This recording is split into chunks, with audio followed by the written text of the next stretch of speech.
You're fired. Good evening, folks. If you haven't noticed, we're starting a little late here, only because we had a lovely little disagreement with YouTube, decided to crash our stream, and because I have the software that we use for doing our podcasting open in the foreground, I had failed to notice it for around 14 minutes. So for anybody that's wondering why we're late, we weren't really late, we just weren't broadcasting the way we should have been. And I apologize for that, that is a slip on my side. But we have stated in the past, we are not gurus when it comes to technology. We're struggling and making it at best. But anyway, tonight, we're going to quickly run through what we did in the last 14 minutes. We're on episode 321 and we're talking about buying your first compass. And the idea behind this is it's a beginner's guide to getting your first compass because it is one of those things that we see out there in the forums quite often. People have questions, what should you buy? What should you avoid? What should you look for? What are the features we need? And that's kind of what we were going over here. And one of the big things we came up here the previous 14 minutes was we kind of narrowed it down to several types of compasses being, and see if I can remember them here again. There was base plate, lens static, button, and then I didn't mention digital. I was just going to leave it to the end, but now that we're 14 minutes behind, I'm going to mention it now, which is digital or like GPS and stuff like that.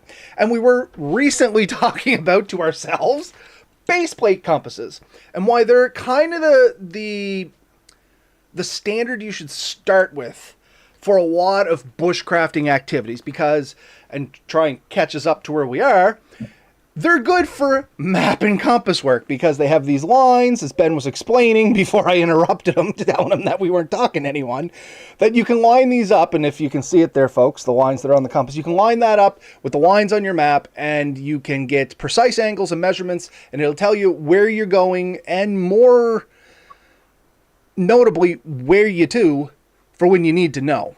And that's kind of where Ben was talking about here before I shut it down. Okay. So we kind of have to restart anyways. So let's start off with maybe a bit more basic. We'll get up to this. Suffice to say, anyone who doesn't want to listen to us completely, our argument at the end is going to be a base plate compass with a mirror, like the mirror cover, for a few reasons. And we'll get into those reasons. But absolute first thing, you need a compass that points to the north. And that people might laugh at that statement, but if you sometimes look at some of the cheap compasses, some of the crappy ones, some of the button ones, they sometimes they get messed up. They get put near a magnetic field. Their north and south get kind of messed up. You may get ones that have no fluid. Like a good compass is usually fluid filled. That allows the needle to float, and it's a little less prone to erratic movements. And so you don't want any bubbles in it. If you pick up a brand new compass and it's full of bubbles, probably just put it back down before you leave the store, right? So I have a Silva here, and hopefully people can see it. This is the one I used and loved and hate for the fact that I got a bubble in it. So I don't know if anybody can see it there, but you see it moving around the top. Problem with that bubble is that compass tries to orient itself. It could hang up on that bubble. There we go. You can kind of see it floating around there even though it won't focus. And it'll catch on the needle and it won't give you true readings. It throws you off just enough that it could cause you problems. I have heard, and if you have a bubble, really you're not risking anything. I have heard sometimes if you freeze them, the bubble will go away. Or heat them up. A lot of people said throw it on the dash of your truck, which I can do. The bubble will go away for like a week. Then the second it cools down and contracts, the bubble comes back. Yeah. So there's things you can do to potentially get the bubble away, but generally if it's there, it's going to come back eventually anyways. It's just a temporary fix. But some of these compasses, like a good Silva, for example, can oftentimes run you $60 to $150. Not unreasonable to find them in that range. But yeah, so whether you're looking at what was the other one you call it? I know there's an engineer one which has the sights built in. Yeah, it's kind of like these flip-upping brass types. Yeah. They're called and I had to write the word down, lens static compass or military style. And this is a really cheap knockoff, folks, but it's this kind that are kind of like encased in metal. They'll flip up usually inside. They'll have like two little arms and a peep sight. That's the one you're kind of thinking of, Ben? Well, no, and there's another one. It's a little bit more, and I think they call them engineering compasses. They have sights and stuff built into them, but they don't have the base plate. But it's somewhere in between a base plate and that one. It has some of the features of both. These are good compasses. They'll give you north. It's really hard to scope out of the Lenskatic one like you have. So it gives you a general idea. If you know you left somewhere and you were north of the road, and you know you can head south and you'll eventually hit the road. But if you want to hit something very precisely, you're going to struggle with that, or a button type compass. Being, you're not going to, and maybe we'll, I hope everyone is at least aware of the term orienteering, and you can do competitions in orienteering. I did a bit with the military. I could have done it with the search and rescue. I didn't. Where they give you a map, a whole bunch of locations, and you have to get from one location to the next using just your map and compass. And it's a great skill. It's a great thing to practice. I highly recommend anyone who's any interest in doing navigation to do it. I said earlier when you guys we weren't streaming, you can theoretically geocache with a map and compass if you know what you're doing. So this is why we recommend it from the very beginning, the base plate compass with the mirror on top. That is your most accurate, most versatile. If you could have one compass, I would recommend one with that. So we already said the same thing with these. You want fluid filled. You want to make sure that it is very accurate. Test it against a couple of others before you go. We're not pushing any brand, but just make sure that it is a quality build, and take a look at it. And there's some features we're going to look for. So we said base plate, and you had already started this, Robert. The base plate does a lot of things. There's a scale on it. There are orientation lines. There's some shapes in there. With a small, like a light pencil, you can figure out distance, direction, everything you need on a map using that. I think some of them, even mine has a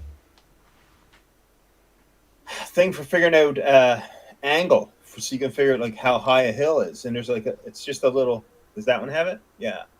It's that little red area you see tipping down there. And I used to use it a lot when cruising woodlots, because with that angle, much like a protractor, if you set this to 0, your outside bezel to 0, and you sighted this up a tree, and you found how far you were from the tree, you could basically solve for H, and you could get how much wood would come out of a tree, right? So, or how high you're climbing, and figuring those things out can be fairly useful.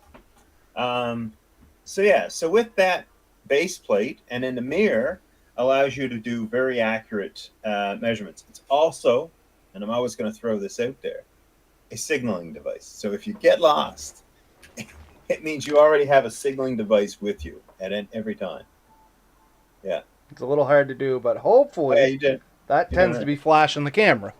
Yeah. So that's why I recommend this one here. I think it really gives us the most options, and I think that's really important. If you're traveling in the woods, if you're traveling any distance, you need an accurate measuring device, and that's exactly what a compass is. It's a measuring device.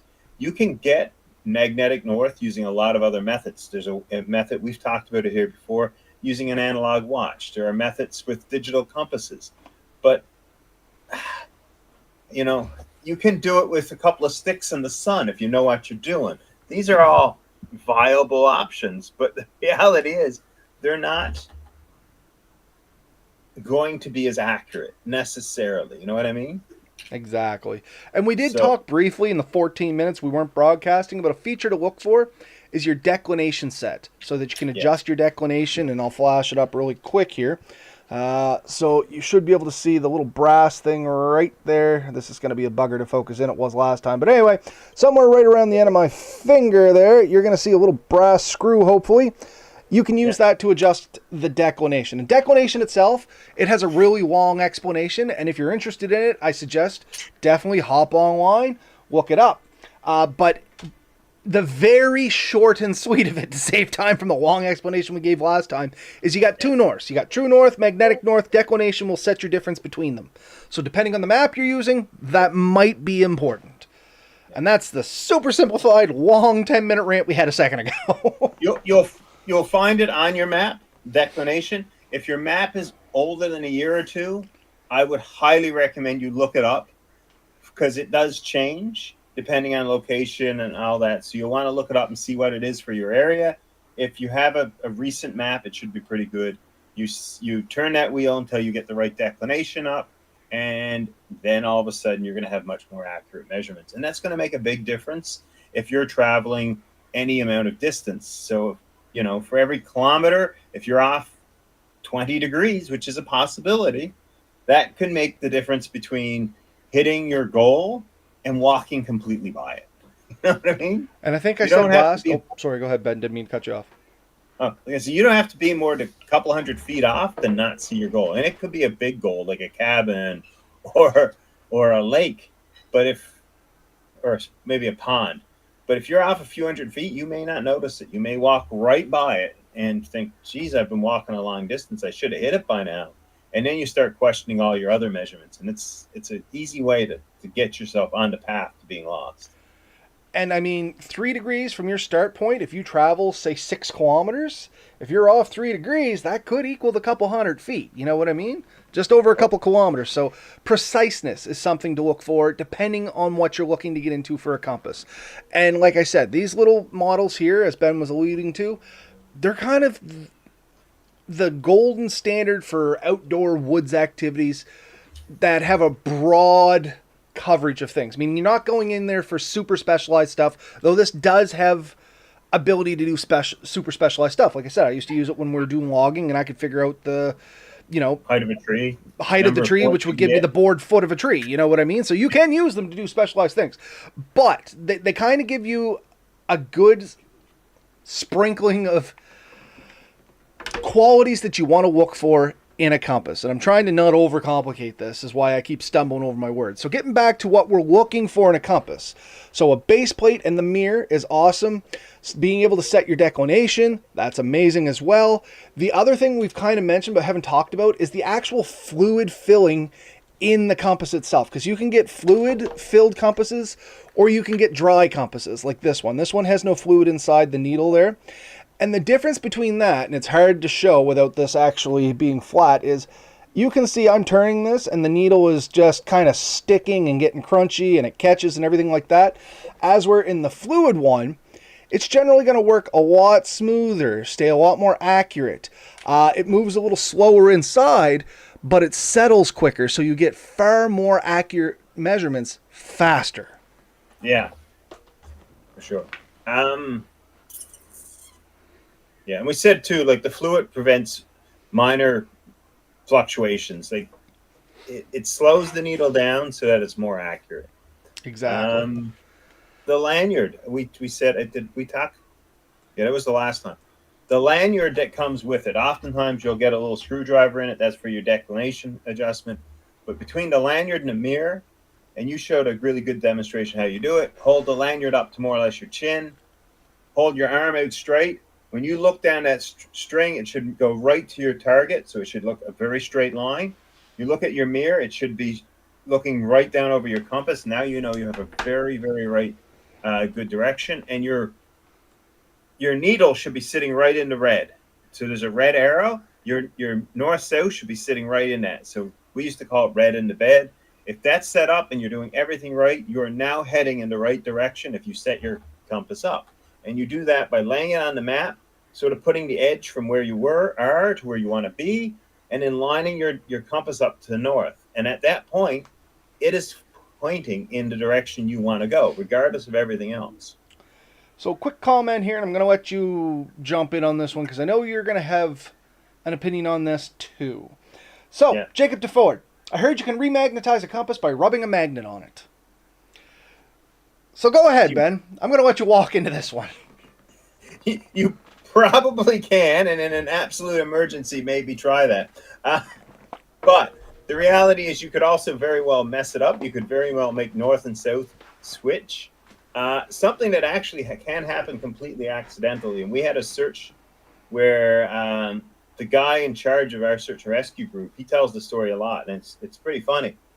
They all went out. They were doing a search. He put his compass on. He trusts his instrument absolutely. He set it up. Everyone turned and faced north. He faced north. He was facing the opposite direction of everyone else. And he was convinced. He was facing north, and they were all wrong. And it took them a while to figure it out. And what they found out was that his compass had somehow, maybe where it sat in his truck, or maybe we don't know, but its magnetic north and south switched. The north and south switched It completely. repolarized. And So I have heard, and I'm not sure on this could be nothing more than, wise tale, a significant impact can potentially repolarize your compass. And I know it works on a magnet. I mean, to make a magnet, you can take a piece of iron and beat it in a single direction, and it'll basically realign the electrons and give you a simple magnet.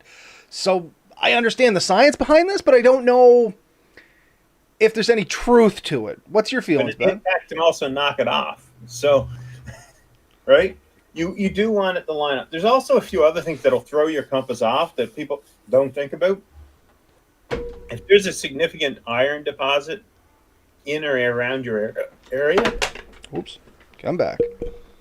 Or if you're too close to some power lines, especially some high tension, high voltage, that can definitely throw your reading off significantly.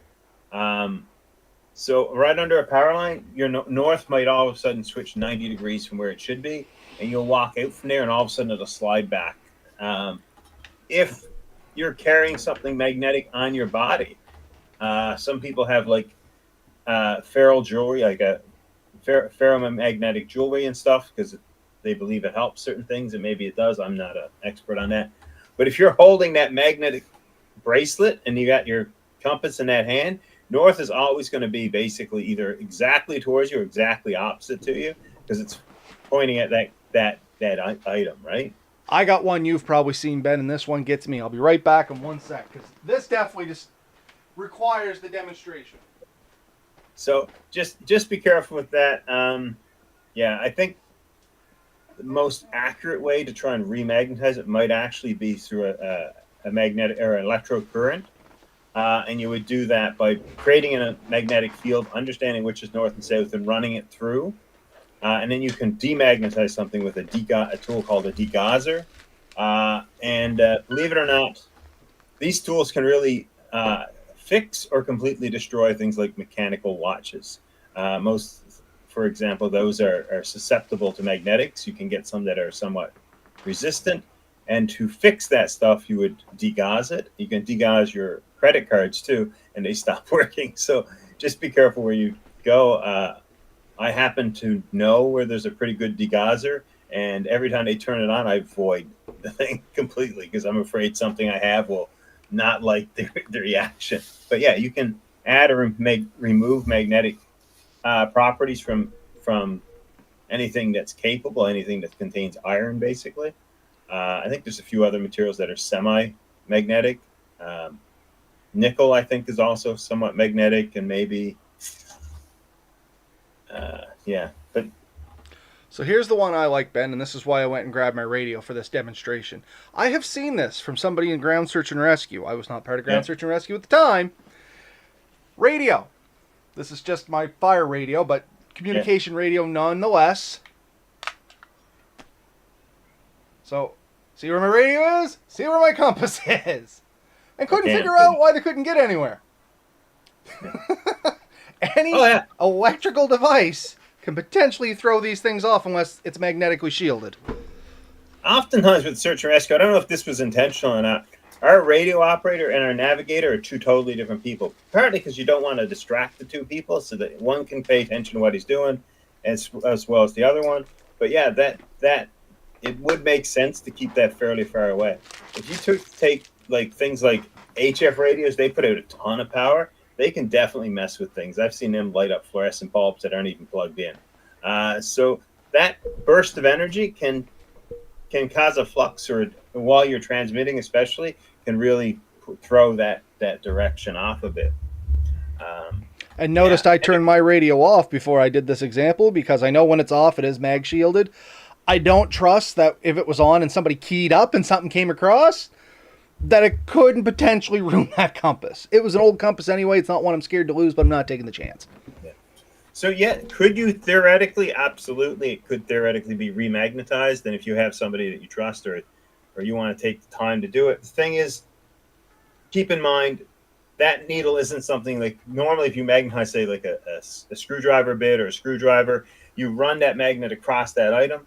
Inside your compass, it's inside of a piece of plastic. Every time you move it over, it's going to move. It's going to be really hard to get an accurate magnetation on that. So I would say with great difficulty, and I think it would be a challenge. I've never done it. I don't recommend it. I was going to say, I've never done it.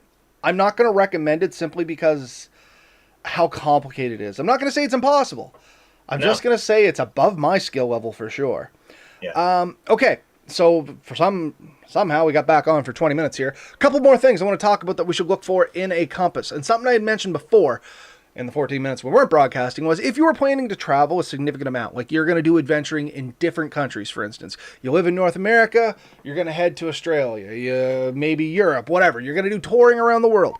Look for a global needle compass. That way, it's going to work in both the northern and southern hemispheres. And there is such a thing as when you get to the other hemisphere, us in northern hemisphere here in Nova Scotia, where I'm at, and Ben over in BC, northern hemisphere. Our compasses are all based on northern hemisphere stuff. But if we jumped to the southern hemisphere and took my compass, it's going to read wonky because now the strongest magnetic pole is actually going to be south. And it's going to screw the needle up inside, so you're not going to get an accurate adjustment. But if you have a global needle, that's set in there. And depending on which hemisphere you're at, the compass can correct itself. So if that is important to you, that's a function or a feature you may be interested in spending a little money on. Because global needle compasses generally don't come in at the budget option. But it is something worth talking about. Yeah, for sure. And the last thing I had on there was night visibility. I like purchasing a compass that has a little bit of, luminescent or glow in the dark on it. Simply because, no, I'm not expecting this to glow all night, but I can easily take my flashlight, shine on it, and it stays luminescent for a good while. You know what I mean? Enough that if I'm shining a flashlight on this compass, a lot of times it's hitting the mirror and coming back in my eyes, and I'm constantly have to adjust, and I'm not getting the straightest thing. But if I just put it on there, excuse me, I thought I had a flashlight here, but anyway, if I just take, said flashlight, hold it on there with my eyes away from it, now I'm not shining into the light, or looking into the light. I turn that flashlight off, I bring this back up, it's now all luminescent. I find it easier to work with than trying to keep the flashlight on it, personally. Yeah. Luminosity is definitely really good. Most do contain some lume, but even like high contrasting colors, you really want to be able to see the lines. They need to be clear and concise. They should be very visible. It's like any accurate measurement device. You need to be able to see this. The more accurate the lines are drawn on the edges and stuff too really makes a difference. If they're a little blurry, if they're really wide, it's really easy to be off a degree or so, right? I mean, you got around a bezel, you have 360 degrees. So the more accurate, it's going to be harder. And actually, size matters a lot. And this is something else. A bigger compass tends to be more accurate because you can just get those angles a little bit more precise, a little bit better. So it's really worth doing. But I highly recommend, obviously, using a paper map when you're using your compass. So it really does help. If you're using a map and compass, have a proper, ideally like a purchase, like you can print them off online, they work. But if you take the time to get a purchase one, your accuracy is just going to be a little bit better, a little bit more precise, and that's going to help your navigation. So we talked about what to look for in a compass. Let's talk about some things to avoid in a compass. And the biggest one that jumps out at me is just cheap compasses in general. And I don't mean by the dollar amount, because you can get some decent compasses at good prices. Like we said before, these ones here, I think they come in at less than like $11, which is not a whole lot of money for a good working compass. But on the flip side, this paracord bracelet, which was bought in that, janky ass survival kit I got there a little while ago, I imagine this entire bracelet ain't worth $3. And the compass inside it, definitely going to demonstrate that. I would not rely my life solely on this compass. And I call these gimmick compasses. And this is generally where you find them. They're going to be added in almost as an afterthought to the original product. And there's only one that I really thought was okay. And Ben's going to, I know he's going to smile when I say this.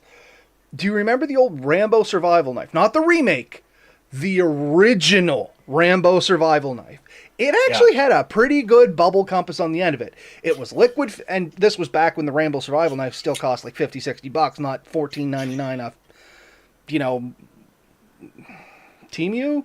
I'm trying to think, wherever, you know what I mean? But they were good. They were actual metal, full tang. They were a decent knife then, and now you get a lot of reproductions. But anyway, they actually had a decent one added on, but you could tell it wasn't an afterthought. It was actually meant to be a part of that equipment.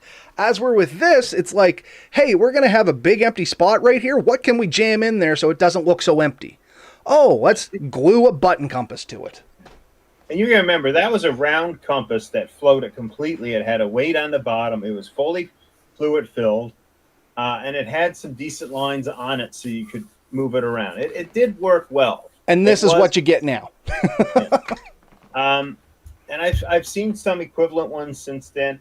But the other thing you can remember, you can sort of still buy these. They're the ones for boats that you would put on the dash of your boat or dash of nautical your car. Compasses. Yep. That's basically a bigger, more accurate version of the ones that were on the back of those knives. And that's really good for a vehicle compass because you're using it in a different means at that point. And they stabilize with elevation. Like they stabilize with pitch, and that's why there were nautical compasses. As the boat would pitch up and down, if you can imagine taking this flat compass and trying to wave it like this, it's never going to point at anything. But if you've got a globe suspended in a liquid, that globe can kind of self-correct itself with the weight at the bottom, so regardless of how your ship or vehicle is pointed, it's always going to be flat. And that's the beauty of those ones. And that's a really good point. Your compass, when you're using it, you need to do a few things to it. You need to hold it very level. You need to keep it clean. And like you said, it can't be banging around. And you definitely don't want to leave it near anything that could demagnetize it, like strong magnets, strong electrical currents, and anything else that might cause issue to it. It is a precision piece of equipment and should be treated like so. You also want to take some precautions to prevent it from being exposed to extreme conditions like extreme heat and extreme cold, because depending on the fluid, it may freeze or even become sluggish. If nothing else, the oil can get thicker, it's going to move slower, and in extreme heat, you can cause that fluid may expand, may cause extra pressures, may leak, or the bubbles may form due to the extreme environment you've put it through. An extreme environment only has to be as bad as the dash of your truck. That's what caused the bubble in this one. I always used to come out of the woods when I was working for Natural Resources. I'd fold my compass up. I had a little pocket on the dash. It would set there. Problem is, in the summer on a black dash, it got really hot. And I came back once, had the bubble, and it's never gone away. Yeah. So it's, like I said, precision piece of equipment. You're trusting your life to get you in and out of the woods. It is worth paying a couple of bucks for. It's really worth learning to use this tool correctly. There are great orienteering books that'll show you every step of the way. Anything we tell you would probably be accurate, but it'd be easy to misinterpret or get it something wrong. Take the time to really learn it. So purchasing a decent one with the right features, like I said, adjustable declination, maybe the inclination piece, that's a nice to have. The mirror really helps you make sure that you're getting precise measurement. The sights on it should be there. A good lanyard is really important to get that straight line. The scales. So there's scales on all these things. If you're buying a 1 to 20,000 compass or a map, and your compass doesn't have the 1 to 20,000 or the 1 to 50,000, whichever one you're doing. As I say, this one's 1 to 50,000 for people that are playing at home. So there are some common map dimensions out there, and there's some oddball ones you can get sometimes. You really want to buy one that has the measurements of the type of map you're going to be using. It just makes figuring that stuff out a little easier. And the one thing people say, well, how do I measure distance with just my compass? And you don't. I mean, I guess there may be some ways that I'm not as familiar with. You have to pace. You have to learn what your pace is and figure it out from there. So a Others, real quick crash on that, and Ben can fill me in more, is when you have a map, there is going to be a key that tells you, this much distance is equal to this many feet or meters or kilometers on the map. So you take your little measuring device, you figure out how big that line is, and for instance, you say, okay, every 10 millimeters equals 1 kilometer. Measure from point A to point B. Oh, it's about 6 kilometers. I roughly walk 1 meter per pace, so figure out how many paces you should walk. And that's on good ground and stuff like that. And the better you get at this, the more you will realize, okay, if I'm going uphill, I have to adjust a little bit. If I'm coming downhill, I have to adjust a little bit. And then there's offsetting, which if you're, going straight, you hit a lake, you got to pace that off, pace it forward, pace it back, refigure out where you're at. These are all advanced skills, but skills worth learning. Like Ben said, a couple of good books, you can learn a lot of stuff real quick. yeah. And once you hit, if you can see a couple of identifiable points on a map, and in real life, you can draw lines from those to where you're to by using your compass, and you can say, I know I'm somewhere along this line, and then you find the second one, I know I'm somewhere on this line, where those lines cross is where you're to. So every now and then, if you have a couple of citable items, like top of mountains, things that are easily identified, radio towers is another good one, but anything you can look at and say, that is exactly what I'm saying. So right now I'm in BC, West Coast BC. I can see Mount Baker in the States from almost anywhere. So it's a point. I can measure the angle to Mount Baker at any point in time and say, okay, I know I'm this far from this angle from Mount Baker, so I know I'm somewhere along here. And then you take a look at the terrain around, and sometimes even with that one angle, you can say, well, I can only be here because I'm on the shore, and everything on that angle is either I'm not in the water, so I'm pretty sure I'm here. Right? But if I don't have that, if I'm in the middle of nowhere and I got no other identifying item, now I'll have to get a second one in the second line. And if you're still questioning and you get a third one, then you draw that one, and you should create yourself either a single dot or more likely a small triangle. Chances are you're somewhere inside that triangle. Absolutely. And if anybody wants to look more about that up, I think the term's called triangulating. We use a lot of it when we're doing like water rescues. You can set multiple people up on the shoreline. They all find where the, I don't want to say victim, the potential rescuee is or where they went down. If they all triangulate on that point, then we can get a better idea of how far out and stuff they are by using this same simple method.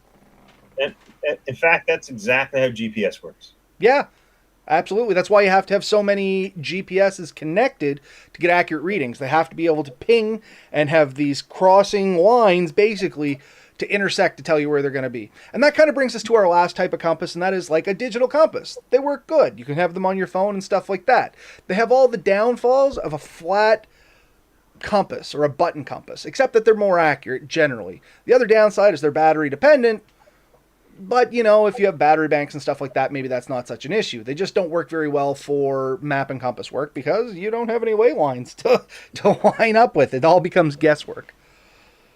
Yeah, so you say a digital compass, here's one. Yeah. Now, see, the one on your watch, I would trust more than the one on my phone, for instance. Garmin is a GPSing device that has a significant backing when it comes to creating things that are accurate. LG was never a compass maker. They make TVs, they used to make phones. I'm sure they can make a compass that works kinda, but I bet you it's not going to work as good as a Garmin. But, again, with everything, you use these tools together. So if you have a digital compass and you have an analog compass, and if you look at them and they're disagreeing, then you probably have a problem. And so you want to try and figure out which one is more accurate and which one's not. There's a few things you can do to figure that out. It varies from situation to situation, but obviously you take the time. Like, move around to a couple locations. Do they get better? Is one being affected by something else?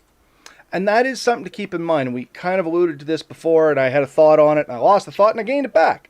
When using a compass or a GPS, like Ben was saying, if you get around someplace that has a lot of iron deposits, it can throw you for loops. So if something doesn't seem right, it's time to kind of mark your location, go about 100 meters and reassess. And if it still doesn't look right, go another 100 meters. And then if it still doesn't look right, might be something wrong with the compass, but generally after 200 meters, if you're sitting over top like a big iron ore deposit, you should be out of its magnetic wave. And I have run into this once in the Sheet Harbor area.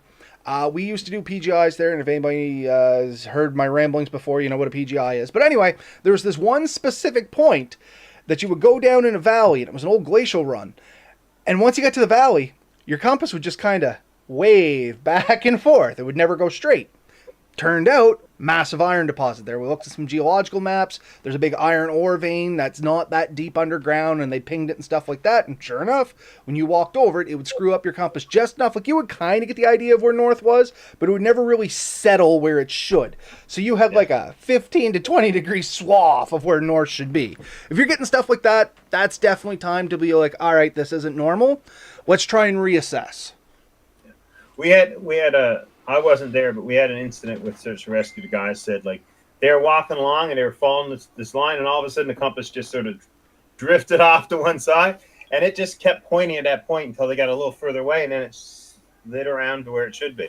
So that had enough magnetic force in that one area that it was kind of throwing the compass off. So you had to kind of, but if you're traveling with a compass, if you're doing actual orientation, you're looking at your compass quite a bit, and you're looking at a point. You shoot your point and you walk to that point, but you're keeping an eye on your compass. If your compass does something weird, then no, you probably have some kind of interference that's messing with that.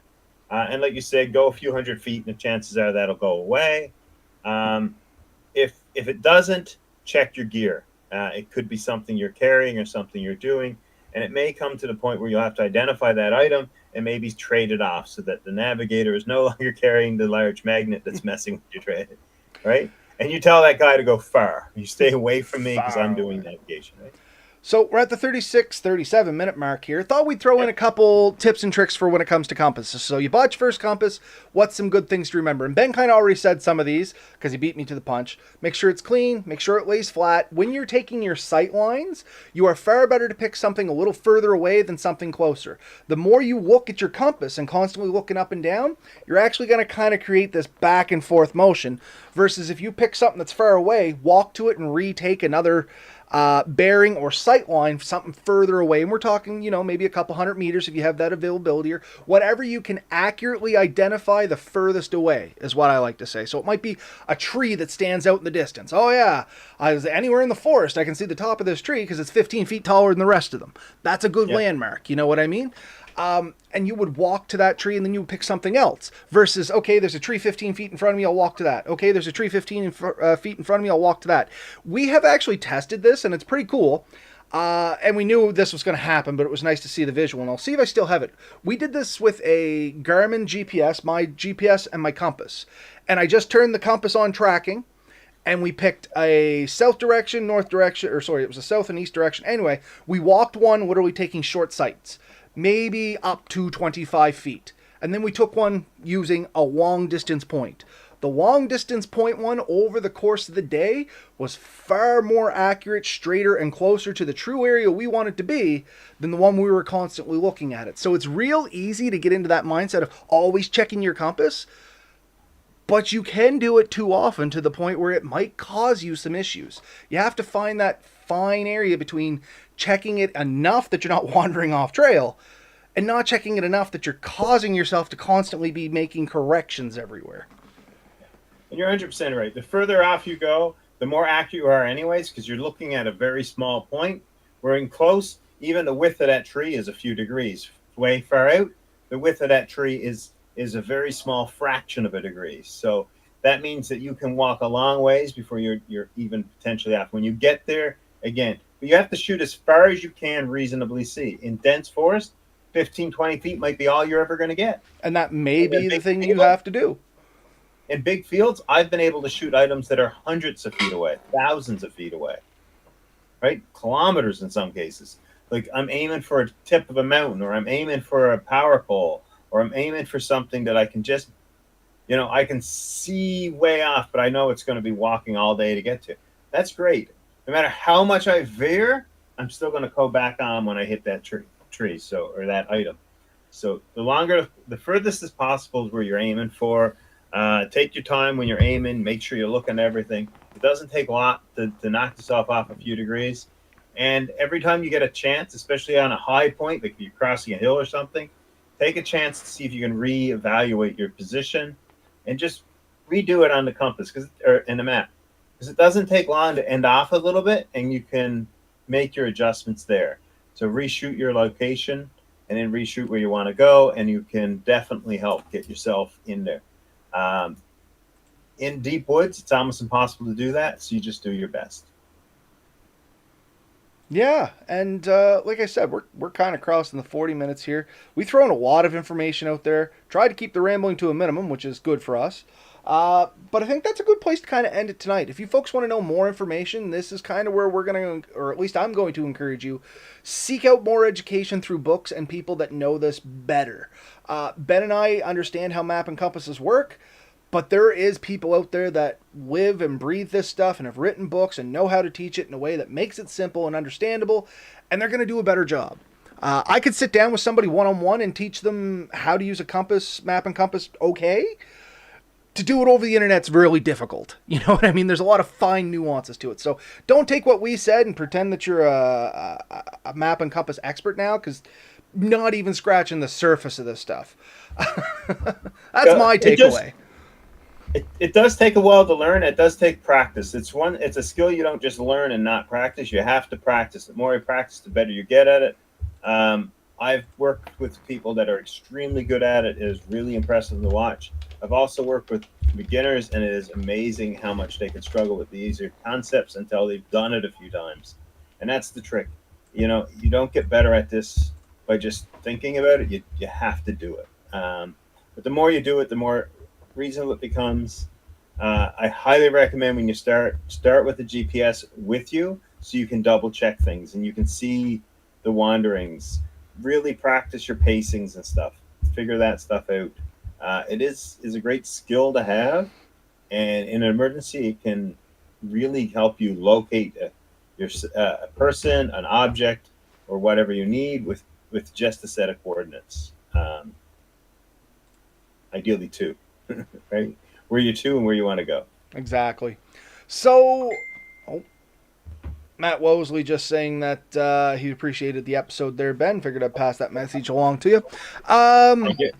We are at 42 minutes. I think we'll stop it there. It's still been informative. I think any more than this, we may just start jumping down rabbit holes, because this is a conversation we could talk for hours on and still have more to talk about. So, final thoughts for the night. Find a compass that suits your needs. Look for a decent quality compass, and by decent quality, I'm not saying the most expensive. Just make sure it has a couple of the key features. Once again, ideally it's liquid filled to some degree. Declination adjustment, has a mirror. That's kind of the basic three things I look for. I also look for like the compass on it, so I can judge, angles. That's something I like because of the work I used to do. And more recently, in the ones I've been looking for, I am looking for, like I said, that global needle. But that's kind of a far off. If I find one at a good price with it, I'll buy it. Otherwise, I don't plan on doing a whole bunch of traveling. Other than that, try to avoid the cheapies. And when I say cheapies, I'm not talking cost, I'm talking the actual build quality. If you look at it and say, I probably shouldn't trust my life to that, don't trust your life to it. Your final thoughts, Ben?